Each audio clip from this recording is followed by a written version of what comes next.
Hi friends, ಎಲ್ಲರೂ ಹೇಗಿದ್ದೀರಾ? ಎಲ್ಲರೂ ಕ್ಷೇಮವಾಗಿದ್ದೀರಾ ಎಂದುಕೊಳ್ಳುತ್ತೇನೆ. ಇಂದು ನಾವು ಸ್ಪರ್ಧಾ ವಿಜೇತರಿಗೆ SDAಗೆ ಸಂಬಂಧಿಸಿದಂತೆ ಪ್ರಶ್ನೆ ಉತ್ತರಗಳನ್ನು ಚರ್ಚಿಸೋಣ. ಬನ್ನಿ ನೋಡೋಣ.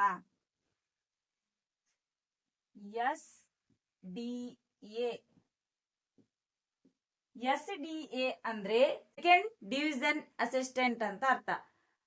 ಪ್ರಥಮ ಸಹಾಯಕ ದರ್ಜಕರು ಅಂತ ಅರ್ಥ. ಇಂದು ನಾವು ಈ ಪ್ರಶ್ನೆಗಳನ್ನು ಚರ್ಚಿಸೋಣ. ಮೊದಲನೇ ಪ್ರಶ್ನೆ ಬಂದ್ಬಿಟ್ಟು 2011ರ ಜನಗಣತಿಯಂತೆ ಭಾರತದ ಜನಸಾಂದ್ರತೆಯ ಪ್ರತಿ ಚದರ ಕಿಲೋಮೀಟರ್ಗೆ ಅಂದ್ರೆ ಪ್ರತಿ ಚದರ ಕಿಲೋಮೀಟರ್ಗೆ ಎಷ್ಟಪ್ಪ ಅಂತ ಅರ್ಥ. ಎ ಬಂದ್ಬಿಟ್ಟು 452, ಬಿ ಬಂದ್ಬಿಟ್ಟು 332, ಸಿ ಬಂದ್ಬಿಟ್ಟು 250, ಡಿ ಬಂದ್ಬಿಟ್ಟು 382. 2011ರ ಜನಗಣತಿಯಂತೆ ಭಾರತದ ಜನಸಾಂದ್ರತೆಯು ಪ್ರತಿ 382 ಚದರ ಕಿಲೋಮೀಟರ್ ಆಗಿರುತ್ತದೆ. ಉತ್ತರ 382 ಕಿಲೋಮೀಟರ್ ಆಗಿರುತ್ತದೆ. ಎರಡನೇ ಕ್ವಶನ್ ಬಂದ್ಬಿಟ್ಟು ಭಾರತದ ಅತ್ಯಂತ ಹೆಚ್ಚು ಉದ್ದ ಕರಾವಳಿ ತೀರಗಳಿರುವ ರಾಜ್ಯ. ಭಾರತದ ಅತ್ಯಂತ ಹೆಚ್ಚು ಉದ್ದ ಕರಾವಳಿ ತೀರಗಳಿರುವ ರಾಜ್ಯ. Option A Gujarat, option B Kerala, option C Karnataka, option D Andhra Pradesh. ಯಾರಿಗಾದ್ರೂ ಗೊತ್ತಿದ್ರೆ ಕಮೆಂಟ್ ನಲ್ಲಿ ತಿಳಿಸಿ. ಉತ್ತರ ಬಂದ್ಬಿಟ್ಟು ಗುಜರಾತ್.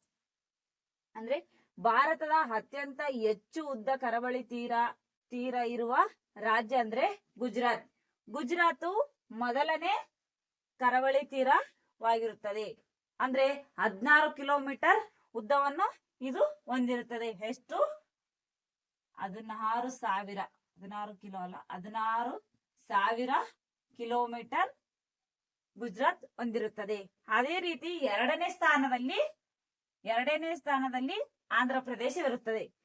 ಆಂಧ್ರ ಪ್ರದೇಶ 1000 ಕಿಲೋಮೀಟರ್ ಉದ್ದ ಇರುತ್ತದೆ. ನಮ್ ಕರ್ನಾಟಕ ಬಂದ್ಬಿಟ್ಟು 8ನೇ ಸ್ಥಾನದಲ್ಲಿರುತ್ತದೆ. ಅದರ 8ನೇ ಸ್ಥಾನದಲ್ಲಿರುತ್ತದೆ. ಕರ್ನಾಟಕ 320 ಕಿಲೋಮೀಟರ್ ಅನ್ನು ಉದ್ದ ಹೊಂದಿರುತ್ತದೆ.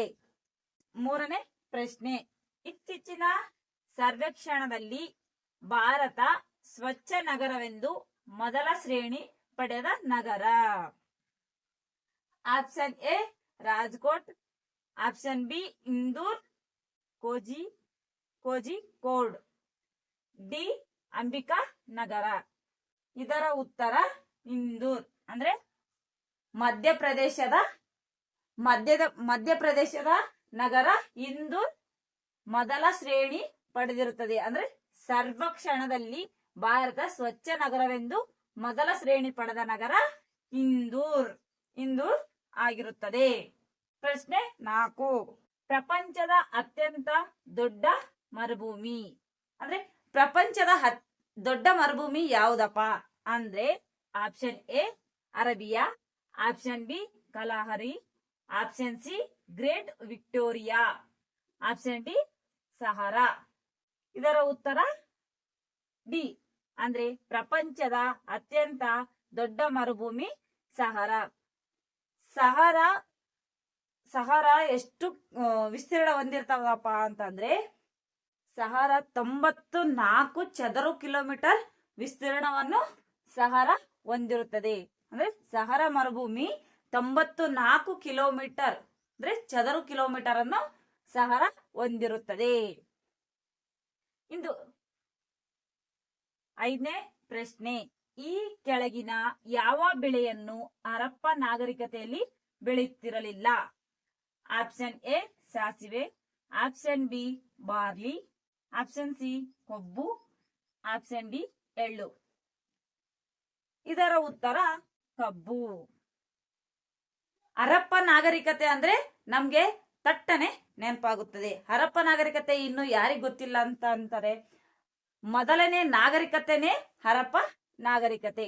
ಹರಪ್ಪ ನಾಗರಿಕತೆಯಲ್ಲಿ ಸಾಸಿವೆ, ಬರ್ಲಿ, ಗೋಧಿ ಮತ್ತೆ ಎಳ್ಳು ಇತ್ಯಾದಿ ಮೊದಲಾದ ಪ್ರಮುಖ ಬೆಳೆಗಳು ಇವ್ರದಾಗಿರುತ್ತದೆ. ಭಾರತದ ಮೊಟ್ಟ ಮೊದಲ ಹಾಗೂ ಪುರಾತನ ನಾಗರಿಕತೆ ಅಂದ್ರೆ ಹರಪ್ಪ ನಾಗರಿಕತೆ ಅಂತ ಕೂಡ ನಾವು ಹೇಳಬಹುದು. ಹರಪ್ಪ ನಾಗರಿಕತೆ ಹರಪ್ಪ ಮತ್ತು ಮೆಹೆಂಜೋದರ್ ನಿವೇಶನ ನಗರ ಇದು ಕೂಡ ಹೊಂದಿರುತ್ತದೆ. ಹರಪ್ಪದಲ್ಲಿ ಲೋಥಲ್ ಎಂಬ ಅಡಗುಕಟ್ಟೆ ದೊರೆತಿದೆ ಎಂದು ಕೂಡ ನಾವು ಹರಪ್ಪ ನಾಗರಿಕತೆಯಲ್ಲಿ ಹೇಳಬಹುದು. 5ನೇ ಪ್ರಶ್ನೆ, ಈ ಕೆಳಗಿನ ಯಾವ ಬೆಳೆಯನ್ನು ಹರಪ್ಪ ನಾಗರಿಕತೆಯಲ್ಲಿ ಬೆಳೆಯುತ್ತಿರಲಿಲ್ಲ?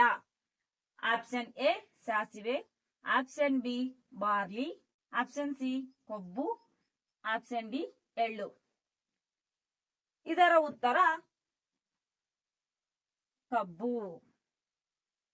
ಹರಪ್ಪ ನಾಗರಿಕತೆ ಅಂದ್ರೆ ನಮ್ಗೆ ತಟ್ಟನೆ ನೆನಪಾಗುತ್ತದೆ. ಹರಪ್ಪ ನಾಗರಿಕತೆ ಇನ್ನು ಯಾರಿಗ್ ಗೊತ್ತಿಲ್ಲ ಅಂತ ಅಂತಾರೆ. ಮೊದಲನೇ ನಾಗರಿಕತೆನೇ ಹರಪ್ಪ ನಾಗರಿಕತೆ. ಹರಪ್ಪ ನಾಗರಿಕತೆಯಲ್ಲಿ ಸಾಸಿವೆ, ಬರ್ಲಿ, ಗೋಧಿ ಮತ್ತೆ ಎಳ್ಳು ಇತ್ಯಾದಿ ಮೊದಲಾದ ಪ್ರಮುಖ ಬೆಳೆಗಳು ಇವ್ರದಾಗಿರುತ್ತದೆ. ಭಾರತದ ಮೊಟ್ಟ ಮೊದಲ ಹಾಗೂ ಪುರಾತನ ನಾಗರಿಕತೆ ಅಂದ್ರೆ ಹರಪ್ಪ ನಾಗರಿಕತೆ ಅಂತ ಕೂಡ ನಾವು ಹೇಳಬಹುದು. ಹರಪ್ಪ ನಾಗರಿಕತೆ ಹರಪ್ಪ ಮತ್ತು ಮೆಹೆಂಜೋದರ್ ನಿವೇಶನ ನಗರ ಇದು ಕೂಡ ಹೊಂದಿರುತ್ತದೆ. ಹರಪ್ಪದಲ್ಲಿ ಲೋಥಲ್ ಎಂಬ ಅಡಗುಕಟ್ಟೆ ದೊರೆತಿದೆ ಎಂದು ಕೂಡ ನಾವು ಹರಪ್ಪ ನಾಗರಿಕತೆಯಲ್ಲಿ ಹೇಳಬಹುದು.